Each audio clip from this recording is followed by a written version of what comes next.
New horizons of public administration, the book by Shri Mohit Bhattacharya ji. Chapter 5 के part 3 पे हम अपना डिस्कशन आज आगे बढ़ाएंगे।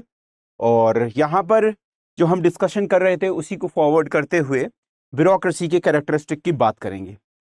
ब्यूरोक्रेसी एक टाइप ऑफ ऑर्गेनाइजेशन है और वेबेरियन मॉडल में कुछ ब्यूरोक्रेटिक स्ट्रक्चर्स की बात करी गई है। और वो ब्यूरोक्रेटिक स्ट्रक्चर कैसे हैं? ब्यूरोक्रेटिक स्ट्रक्चर्स की जब हम बात कर रहे हैं तो एक स्ट्रक्चर जो दिमाग में आता है वो तो है ही फिजिकल स्ट्रक्चर, जहां पर इंस्टीट्यूशन ऑफ ब्यूरोक्रेसी सिचुएटेड हो सकता है, जैसे डीएम कार्यालय, या फिर क्योंकि ब्यूरोक्रेसी एक टाइप ऑफ ऑर्गेनाइजेशन है, वो पीएसयू के ऑफिस में भी हो सकती है और प्राइवेट यूनिवर्सिटी में भी हो सकती है, मॉल में भी हो सकती है, राइट। सो ब्यूरोक्रेटिक स्ट्रक्चर की और जो एक खासियत है वो है पैटर्न ऑफ बिहेवियर, वहां पर pattern of communication, pattern of people who are working over there, how do they are managed. Fine. So in designing the legal rational authority system, Weber formulated the following structural propositions.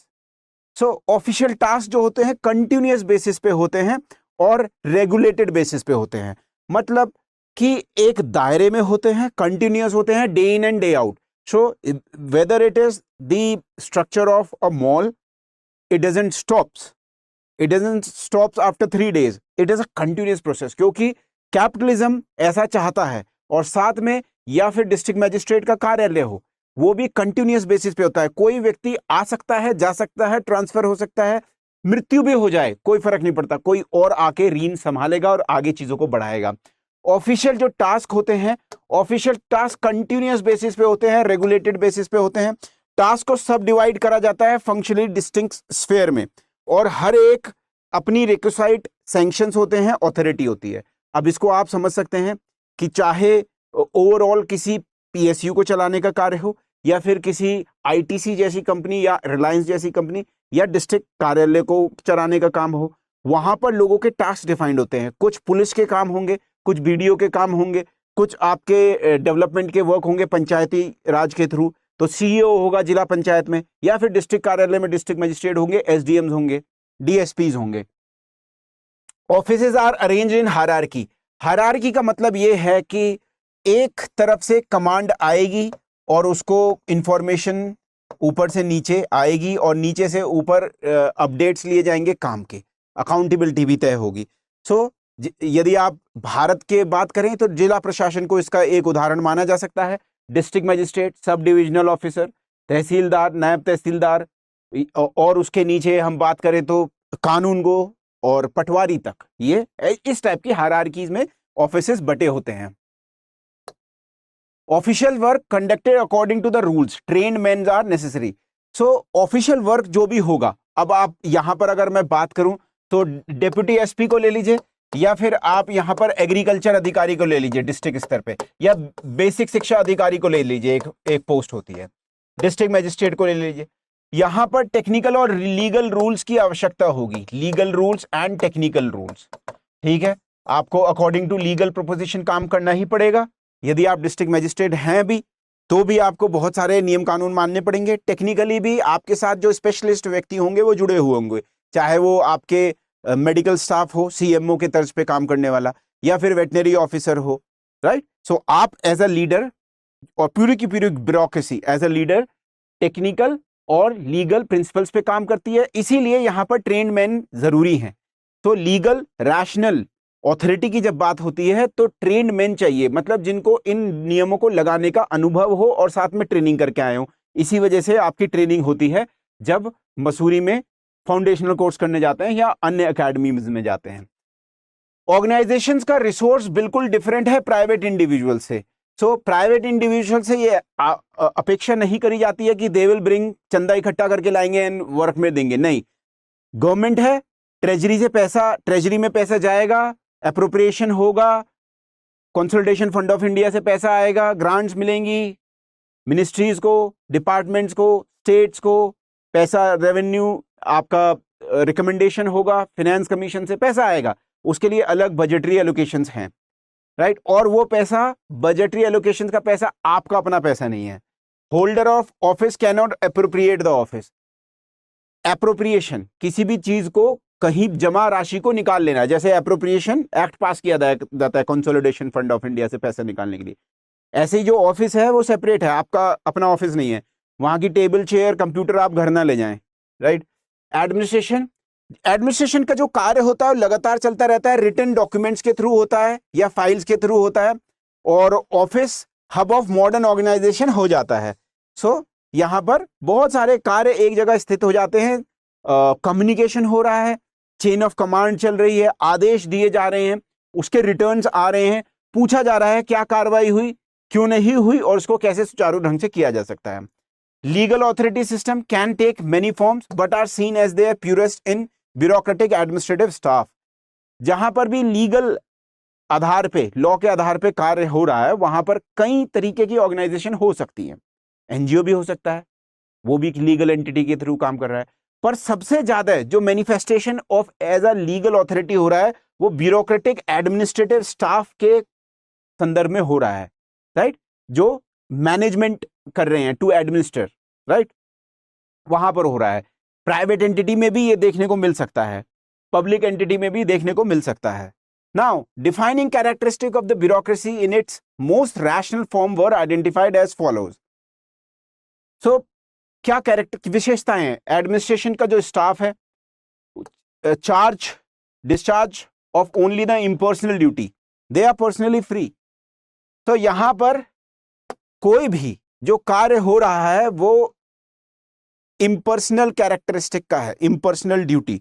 वहां पर bureaucracy में जब आप काम करने जा रहे हैं तो वहां पर इमोशंस, रिश्तेदारी, दोस्ती, ये सब नहीं, वहां पर जो आपको डिफाइंड कार्य दिया गया है उसको करने के बाद आप फ्री हैं। पर्सनल स्पेस में ऑफिस के बाद आप कुछ भी कर सकते हैं, कुछ भी का मतलब है दूसरी नौकरी नहीं, मतलब beyond office, office with not control your life, ये है। There is a clear hierarchy of offices. We have discussed in the previous aspect also. Hierarchy of offices है, यहाँ डीएम साहब खड़े हैं, इनके नीचे एसडीएम साहब, अन्य लोग काम करते हैं। Function of the office are clearly specified. जो भी कोई ऑफिस होगा उसके फंक्शंस क्लियरली स्पेसिफाइड होंगे। अगर डिस्ट्रिक्ट मैजिस्ट्रेट है तो उसके रेवेन्यू कोड में काम डिसाइडेड हैं, 1861 पुलिस एक्ट में कार्य डिसाइडेड हैं कि लॉ एंड ऑर्डर को देखेगा, और इसके अलावा डिस्ट्रिक्ट डिजास्टर मैनेजमेंट अथॉरिटी में कार्य स्थापित हैं कि इस चीज को देखेगा, राइट। तो और भी कार्य बहुत सारे दिए जा सकते हैं, पर कहीं ना कहीं वो रूल आर देयर। इसके अलावा officials are appointed on the basis of contract, so it is a contract, even from the UPSC people are selected, it is also a contract, right, that you have to do certain jobs, if you will not do you will be removed from the job, or for that matter even if you are in a private entity where there is a bureaucratic tendency, right। Bureaucracy जो है कहीं भी हो सकती है। Bureaucracy का मतलब civil services नहीं है, दो ऐसा समझा जाता है कि ब्यूरोक्रेसी और सिविल सर्विसेज क्या है, कॉमन है। ब्यूरोक्रेसी एक टाइप ऑफ ऑर्गेनाइजेशन है, अगर वैसे टाइप ऑफ फंक्शन किसी और जगह भी होते हैं वहां पर भी ब्यूरोक्रेटिक टेंडेंसीज देखने को मिलती हैं। इसके अलावा selected on the basis of professional qualification competitive exam, तो जो लोग कार्य कर रहे हैं उनको प्रोफेशनल उनकी एक जजमेंट किया जाता है whether they have mental capacity और नॉट। मोस्टली कॉम्पिटिटिव एग्जाम्स के थ्रू आपके तैयारी लोग आते हैं। इंटर्नशिप्स, अगर हम बात करें, अगर कोई पीएसयूज में काम कर रहे हैं वहां भी ब्यूरोक्रेटिक टेंडेंसी है, इंटर्नशिप करके आएंगे, बीटेक करके आएंगे, वहां पर कार्य करेंगे, और सैलरी आपको मिलेगी मनी के रूप में, और पेंशन भी होती है। Salary is graded according to the position, आप किस पद पे हैं, 15,600 का स्केल मिल जाएगा आपको, 4200 का स्केल मिल जाएगा, ग्रेड पे मिल जाएगा, राइट। सो आप किस ग्रुप सी में हैं, ग्रुप बी में हैं, किस पद पे हैं, गैजेटेड ऑफिसर है, नॉन गैजेटेड ऑफिसर हैं। और official can always leave the post, official अपने आप भी पोस्ट को लीव कर सकते हैं। बहुत सारे अधिकारी हैं जो छोड़ के चले गए हैं, राजनीति में भी आ गए हैं। तमिलनाडु में आप देखें तो the person who leads one of the political party, right, there are others who were in bureaucracy have resigned and many of them have gone to other career paths।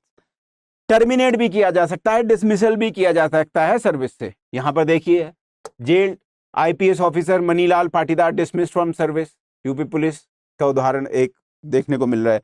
Official postage is in sole और major occupation, तो यहां पर रहते हुए आप जब एक कार्य कर रहे हैं, कॉन्ट्रैक्ट में है गवर्नमेंट के, तो आप दूसरी स्ट्रीम ऑफ जॉब नहीं कर सकते.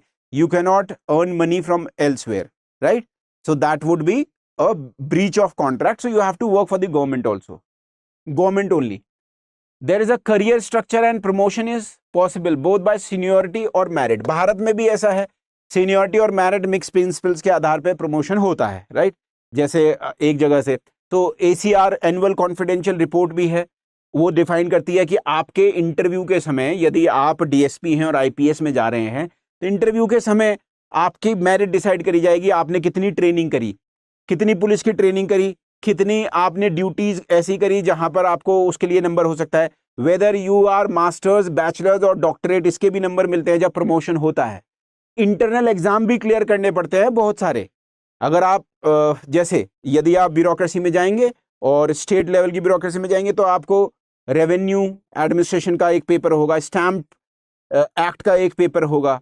इसके अलावा आपका रिलेटेड टू जो ट्रस्ट एक्ट, इसके अलावा सोसाइटीज एक्ट, ऐसे बहुत सारे लोकल एडमिनिस्ट्रेशन से रिलेटेड जो राज्य स्तर पे पेपर होते हैं वो क्लियर करने पड़ते हैं, तब आपकी मेरिट बनती है.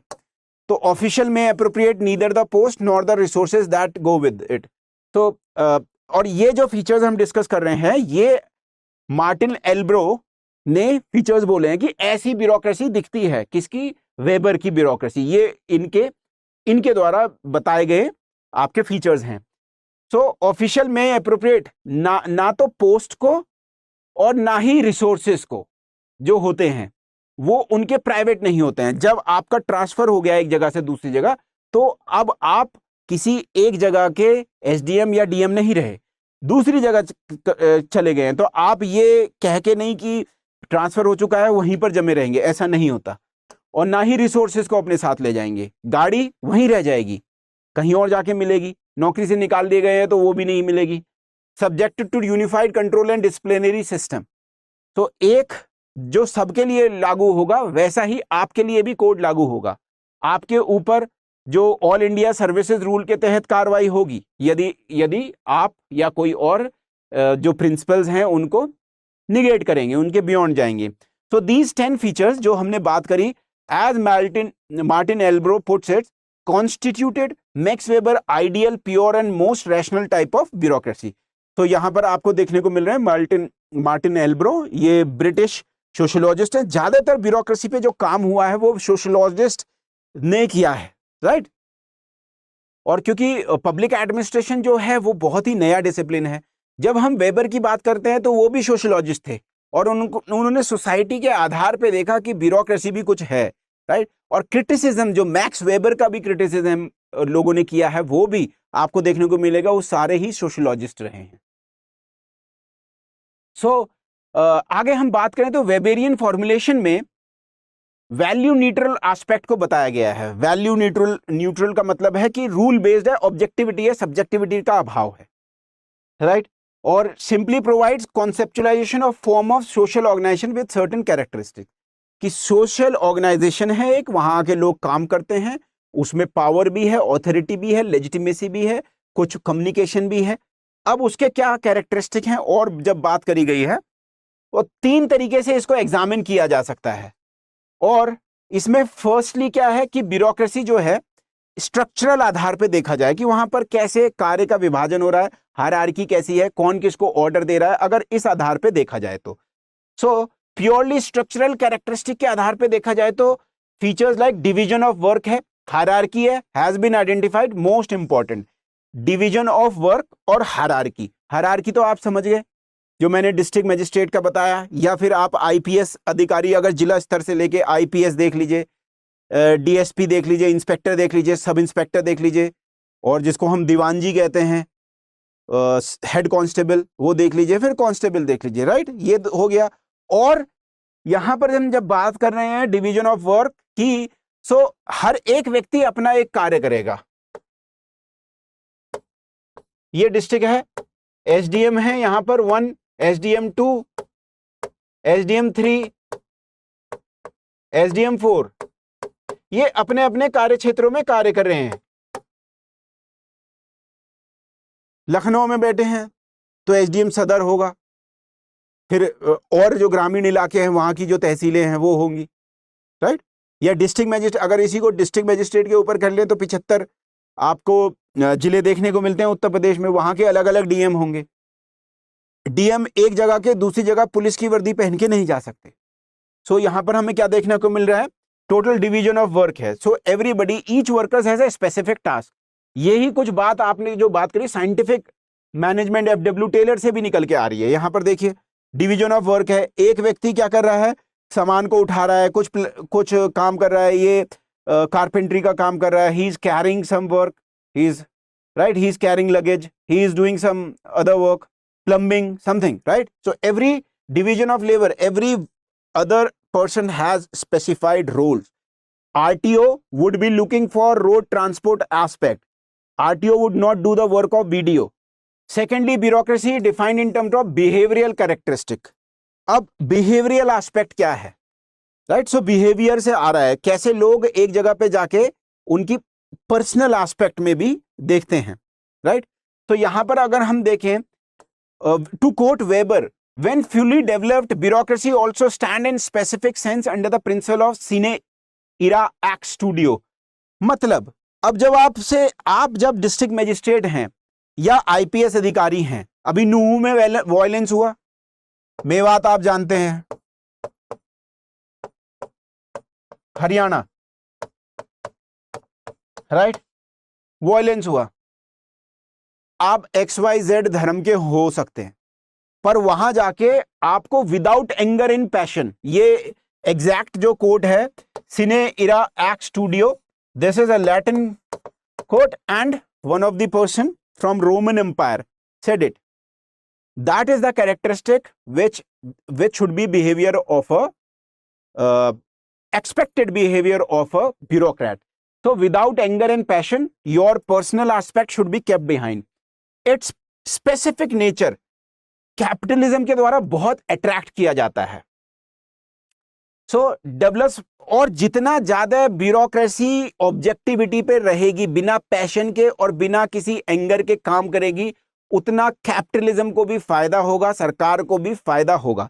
इसका मतलब ये नहीं है कि पूरी तरह सोशल वैल्यूज को निकाल दिया जाए। न्यू पब्लिक एडमिनिस्ट्रेशन में जो हमने पढ़ते हैं कि सोशल इक्विटी, वैल्यूज का कॉन्सेप्ट है, रेलेवेंस का कॉन्सेप्ट है, वो अपनी जगह है। पर जब हम प्योरली ब्यूरोक्रेटिक कंस्ट्रक्ट की बात कर रहे हैं तो ऐसा इन्विसेज किया गया है, वेलकम्ड बाय कैपिटलिज्म, क्योंकि इससे क्या होता है, जितना ज्यादा डीह्यूमनाइज्ड होता है, the more completely it succeeds in eliminating official businesses. Love hatred को निकाल दो, प्योरली ऑल पर्सनल, इरेशनल और इमोशनल एलिमेंट को निकाल दो, escape the calculation.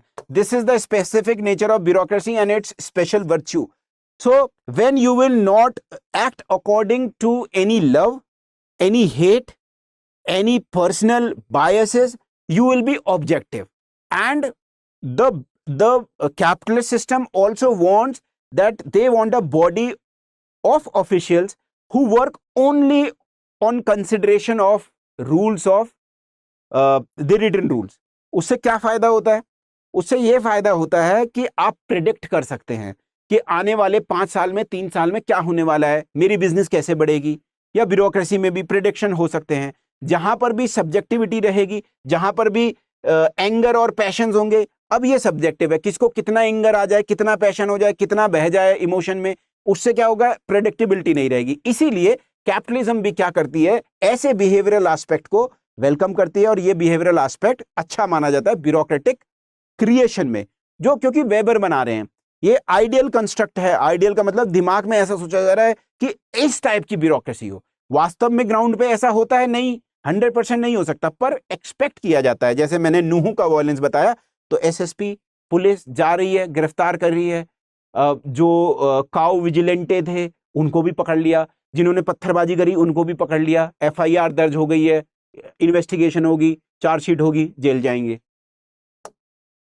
Thirdly, bureaucracy has been looked at from the point of view of achievement of purpose. ये उसका instrumental value है कि ये क्या अचीव कर रही है। ये पेन है, इसका एक इंस्ट्रूमेंटल वैल्यू है, क्या है, मैं इसका यूज करके आपको पढ़ा रहा हूं। ऐसे ही ब्यूरोक्रेसी का इस इंस्ट्रूमेंट की तरह यूज करा जाता है। कौन करता है? गवर्नमेंट या फिर टॉप ऑफिशियल, इन्वेस्टर्स, अगर प्राइवेट की बात करूं तो प्राइवेट सेक्टर की बात करूं तो मैं, तो Weber wanted to construct ideal type a mental map of fully developed bureaucracy. अगर मैं इंस्ट्रूमेंट की तरह बात करूं, इसको कैसे यूज करा जा सकता है, ideal type. So mental map है, किसी भी चीज का मेंटल मैप आइडियल टाइप ही होता है। कोई भी पॉलिसी हम बनाते हैं तो आइडियल होती है, जब ग्राउंड पे लगाते हैं तब हमें पता चलता है उसमें क्या खामियां रह गई हैं। सो इन वेबेरियन, अब to quote, in Weberian formulation, bureaucracy is to be confused with the civil service, right? So it refers to the sociological concept of rationalization of collective ends. कई बार हम वेबेरियन कंस्ट्रक्ट में देखते हैं bureaucracy आपका जो civil services से confuse हो जाते हैं, ठीक है, पर ब्यूरोक्रेसी और भी जगह हो सकती है। वो ऐसी जगह कहीं पर भी होगी जहां पर प्रेडिक्टेबिलिटी एक्सपेक्ट किया जाता है। वेबर के अनुसार ये मोस्ट एफिशिएंट फॉर्मेशन है for large scale complex administration that has been developed in modern world. चाहे वो टैंक बनाने की फैक्ट्री हो, या एफडब्ल्यू टेलर ने जहां काम किया था और साइंटिफिक मैनेजमेंट आया, या डीआरडीओ हो, इसरो हो, या अमेजोन की फैक्ट्री हो, राइट, अमेजोन का जहां पर सामान रखा जाता है, डिलीवरी करा जाता है, ऐसे कॉम्प्लेक्स एडमिनिस्ट्रेटिव स्ट्रक्चर के लिए बहुत बढ़िया है। ये सुपीरियर है किसी और ऑर्गेनाइजेशन के व्यवहार से जहां पर कि आपके इमोशनल एस्पेक्ट हो सकते हैं या मोनार्की चली आ रही हो, उससे बहुत सुपीरियर है। क्यों है? क्योंकि डिसीजन जो होता है प्रिसीजन से हो सकता है, एक्सपेक्ट किया जा सकता है कि क्या होगा, स्टेबिलिटी है, मेंटेनेंस ऑफ डिसिप्लिन है, रिलायबिलिटी कर सकते हैं, और हाई डिग्री ऑफ कैलकुलेटिबिलिटी देखी जा सकती है। सो अगर ब्यूरोक्रेसी को और हम चीजों से कंपेयर करें तो ये बिल्कुल ऐसी हो जाती है कि मशीन को नॉन मशीन से कंपेयर कर रहे हैं। मतलब ब्यूरोक्रेसी इतनी ज्यादा प्रेडिक्टेबल है जैसे कि मशीन है। आप मशीन के पास तो इमोशनल इंटेलिजेंस होती नहीं है, चाहे एआई भी आ गई है, राइट। सो अभी मशीन्स के अंदर फीड तो कर दिया गया है, बट स्टिल है तो वो मशीन ही, राइट। या कंप्यूटर है तो वो कंप्यूटर ही, वो उदास नहीं हो रहा है, खुश नहीं हो रहा है। ऐसे ही ब्यूरोक्रेसी को भी माना गया है, ब्यूरोक्रेसी अपने आप में मशीन की तरह काम करती है, उसमें इमोशनल एलिमेंट नहीं होते हैं।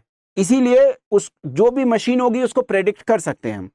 अगर हमने एक पर्टिकुलर मशीन को चलाया है, सो वी कैन प्रेडिक्ट ये n नंबर ऑफ कोई भी प्रोडक्शंस देगी। ऐसे ही ब्यूरोक्रेसी को भी ऐसे ही प्रेडिक्ट करके देखा जाता है।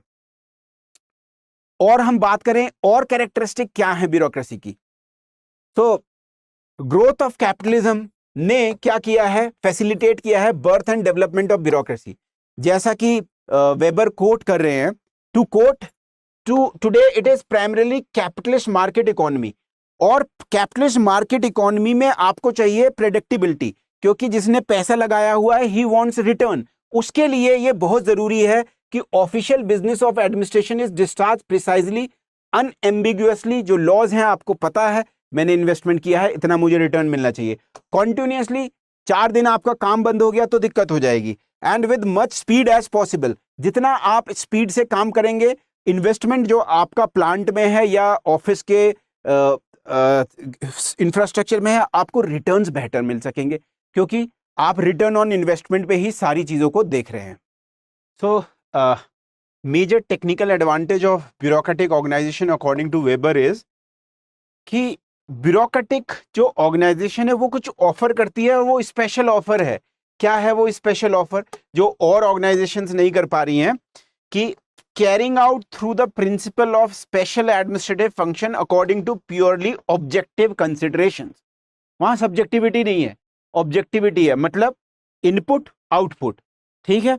आपने बिल्कुल एक हाइपोथेसिस है कि एक्स चीज होगी तो वाई रिजल्ट आएगा, राइट। उसमें कुछ इमोशंस नहीं है, उसमें कुछ पैशन नहीं है, तो आप प्रेडिक्टेबल कर सकते हैं। ऑब्जेक्टिविटी का भाव, जैसे आप ऑब्जेक्टिव क्वेश्चंस करने जाते हैं ना, मेंस में आप लिखते हैं सब्जेक्टिव तो नंबर वेरी करते हैं। ऑब्जेक्टिव में अगर आपके और किसी और के सेम ऑप्शंस हैं, जो प्री में जैसे पेपर आता है, तो क्या होता है, उससे सेम नंबर आते हैं। ऐसे ही ऑब्जेक्टिविटी है यहां पर। फुली डेवलप्ड ब्यूरोक्रेसी ऐसा इंस्टीट्यूशन है, सोशल स्ट्रक्चर है, which are hardest to destroy. एक बार आ गई ब्यूरोक्रेसी तो उसको डिस्ट्रॉय नहीं कर सकते। क्यों? क्योंकि खुद नियम कानून बदलने वाले ब्यूरोक्रेट्स ही होते हैं। आप देखिए 1861 एक्ट है, पुलिस, 1872 एविडेंस एक्ट है, 1860s का ही एक्ट है आपका इंडियन पीनल कोड, अब बदल रहा है। तो it took so much of time to change Bharatiya Nyaya संहिता, आप देख रहे हैं। सो क्यों? क्योंकि एक बार ब्यूरोक्रेसी स्टैब्लिश हो जाती है तो डिस्ट्रॉय करना बहुत मुश्किल है। अब हम भारत देश में ब्यूरोक्रेसी के अलावा कोई और टाइप की गवर्नमेंट फंक्शनरी नहीं देख सकते। ऐसा होना बहुत नामुमकिन है कि पीपल पार्टिसिपेशन हो जाए और मंत्रालयों में लोग बैठने लगे, पंचायत ग्रामीण लोग बैठने लगे, अगर पढ़े लिखे भी हैं, केवल और केवल एक ही तरीके से आ सकते हैं, एग्जाम पास करके। और ये it is an instrument for socialising relationship of power, मतलब अब पावर कैसे एस्टैब्लिश होगी, पावर कैसे काम करेगी, उसको सोसाइटी में लाने का एक तरीका है। और ब्यूरोक्रेसी इज प्रैक्टिकली अनशैटरेबल, एक बार एस्टैब्लिश हो गए डिस्ट्रॉय करना मुश्किल है। इंडिविजुअल की बात करी जाए तो single cog in an ever moving mechanism which prescribe to him essentially fixed route of march। अब मतलब क्या है कि सिंगल कॉग इन, एक छोटा सा पेंच है पूरी मशीन में, कॉग इन द व्हील, और वो अपने आप भी क्या चाहे बहुत कुछ चेंज नहीं कर सकता और सिंपल मार्च करता है। मतलब रूल्स रेगुलेशन के अनुसार उसको जिंदगी भर काम करना है। यहां पर रेवोल्यूशन करने कोई नहीं आता है, केवल पार्ट बनने आता है। रूल्ड के लिए, अगर जिसके ऊपर रूल हो रहा है, अगर ब्यूरोक्रेसी एक बार स्टैब्लिश हो जाए तो फिक्स्ड और अनऑल्टरेबल हो जाती है। More and more material fate of the masses depends on the bureaucracy. एक बार आपको ब्यूरोक्रेटिक टाइप ऑफ ऑर्गेनाइजेशन की आदत पड़ गई तो मासेस को भी, कंपनीज को भी, बिजनेसेस को भी क्या होता है, उसकी आदत पड़ जाती है। और स्टडी और correct functioning of the increasingly bureaucratic organisation में वो फायदा देखने लगते हैं प्राइवेट कैपिटल भी। प्राइवेट कैपिटल भी ये चाहता है कि हमेशा ऐसी हमें सरकार मिले जिसमें प्रेडिक्टेबल हो, और प्रेडिक्टिविटी कहां से आती है, वो आती है ब्यूरोक्रेटिक स्ट्रक्चर से। तो इसीलिए प्राइवेट एंटिटीज भी ये चाहेंगी कि जो भी गवर्नमेंट आ रही है या स्टैब्लिशमेंट ऑफ इंस्टीट्यूशन हो रहा है वहां पर ब्यूरोक्रेटिक प्रिंसिपल्स के अनुसार हो। इसके अलावा हम बात करें और जो कैरेक्टरिस्टिक हैं, हम यहां पर बात कर रहे थे कैरेक्टरिस्टिक 1 2 3 4। उसके अलावा power position off fully developed bureaucracy है जो was everywhere overpowering। जो ब्यूरोक्रेसी है और इंस्टीट्यूशन पे भी अपना प्रभुत्व जमा लेती है, और पॉलिटिकल जो मास्टर्स है वो कोई मैच ही नहीं है ब्यूरोक्रेसी के लिए। मतलब अगर हम भारत देश में बात करें एमपी, एमएलए और डिस्ट्रिक्ट मैजिस्ट्रेट और या SDM, because SDM DM are coming from a exam, cracking exam, also learning day and day the work, and the MP MLAs, not all, most of them are not that expert, right? कुछ MP MLA 5-6 terms के या बहुत पुराने हैं, पढ़े हुए हैं, चीजों को देख रहे हैं, उनकी बात को छोड़ के कोई भी एक्सपर्ट ब्यूरोक्रेट के बराबर नॉलेज नहीं रख सकता है। इससे भी क्या होता है, ब्यूरोक्रेसी, क्योंकि knowledge hierarchy in bureaucracy is hierarchy of knowledge, वहां पर वो डोमिनेट करते हैं। सो अपनी सिक्योरिटी बनाने के लिए नॉलेज और इंटेंशंस, सीक्रेट इंटेंशंस की सहायता लेते हैं। आप जाएं किसी भी ऑफिस में, ब्यूरोक्रेसी के ऑफिस में, या फिर यूनिवर्सिटी में भी ब्यूरोक्रेसी है, जैसे आप चांसलर के ऑफिस में चले जाएं, कहीं भी ऑफिस में आपको अंदर नहीं आने दिया जाएगा, कोई मिल नहीं सकता, फिक्स्ड आवर्स हैं, सीक्रेसी है। बाहर के वेस्टिब्यूल टाइप के ऑफिस में बैठा दिया जाएगा, एक ऑफिस के बाहर एक और छोटे ऑफिस होता है, उसमें वेटिंग, ठीक है। क्यों? क्योंकि ऑफिशियल सीक्रेट इन्वेंशन है ब्यूरोक्रेसी का, क्योंकि ब्यूरोक्रेसी बहुत ज्यादा डाइवर्ज इंफॉर्मेशन को खुद नहीं करना चाहती। इवन पार्लियामेंट को भी नहीं पता होता ग्राउंड पे ब्यूरोक्रेसी क्या कर रही है। इसीलिए पार्लियामेंट में क्या है, इंस्टीट्यूशनल मैकेनिज्म है, क्वेश्चन आर, राइट, पूछा जाता है अकाउंटेबिलिटी तय करने के लिए। अकाउंटेबिलिटी तय करने के लिए कमिटीज हैं, जैसे financial committee, estimate committee, committee on public undertakings, इसके अलावा आपके पब्लिक अकाउंट्स कमिटी। इनका क्या यूज है, क्यों आया? क्योंकि उनको पता है कि ब्यूरोक्रेसी की टेंडेंसी ऐसी है कि ब्यूरोक्रेसी नॉलेज शेयर नहीं करना चाहती, ट्रांसपेरेंसी नहीं चाहती है। क्यों नहीं चाहती है? क्योंकि यहीं से उसको पावर ड्राइव होती है। To quote Weber, bureaucracy naturally welcomes a poorly informed and hence powerless parliament। at least in so far as ignorance somehow agrees with the bureaucracy's interests. तो अगर इग्नोरेंट होगी पब्लिक भी और इग्नोरेंट होंगे political masters भी जो accountability तय कर रहे हैं ब्यूरोक्रेसी की, वो सूट करता है ब्यूरोक्रेसी को, राइट? तो because that is the nature, it is not dependent on type of people. ये नहीं है कि लोग खराब हैं वहां पर जाके, या लोग तो वैसे ही हैं क्योंकि ब्यूरोक्रेसी की टेंडेंसीज ऐसी है. सो आप देखेंगे भारत में जैसे ऑफिशियल सीक्रेट्स एक्ट है, क्यों है ऑफिशियल सीक्रेट एक्ट जैसी चीजें? अब हम उसको प्रीवियसली जाएं तो कॉलोनियल एडमिनिस्ट्रेशन था. अब कॉलोनियल एडमिनिस्ट्रेशन तो और जाके और ज्यादा, जिसको हम कहेंगे डिटैचमेंट था in between people and bureaucracy. इसी वजह से क्या काम हो रहा है हमें पता नहीं चलता था, अंग्रेज क्या काम कर रहे हैं. उसके बाद भी ये रहा, अभी भी है, पर धीरे धीरे हम देख रहे हैं कि इंफॉर्मेशन डाइवर्ज हो रही है टूवर्ड्स पीपल ब्यूरोक्रेसी बनने की कोशिश हो रही है, पर है तो ब्यूरोक्रेसी. और ब्यूरोक्रेसी की टेंडेंसी क्या है, इसीलिए मैं बता रहा हूं आपको कि it took so much of time to change the colonial practices, right? So that you see over here. So that is the lecture that we have for the day, and these are the handles of addresses of the Instagram and Telegram groups. You can connect with me, public ad by Shekhar. Over here, if you will join, you will find many of the good extract from the topics of whatever is happening in current affairs in public administration. यहाँ पर upload होता है. साथ में EPW के भी articles, साथ में IIPA जर्नल के भी आर्टिकल्स का एक्सट्रैक्ट और PPTs भी आपको वहां मिल जाएंगी. इसके अलावा बहुत सारी और जानकारी आपको वहां मिलेगी. ठीक है, आप मुझसे संपर्क भी कर सकते हैं, प्राइवेटली भी DM कर सकते हैं, and it's for you only. Please join this channel, right? And on that note we end this lecture. You will be seeing you soon in the next of the lecture, जो इस chapter का last lecture होगा. तब तक के लिए जय हिंद, जय भारत.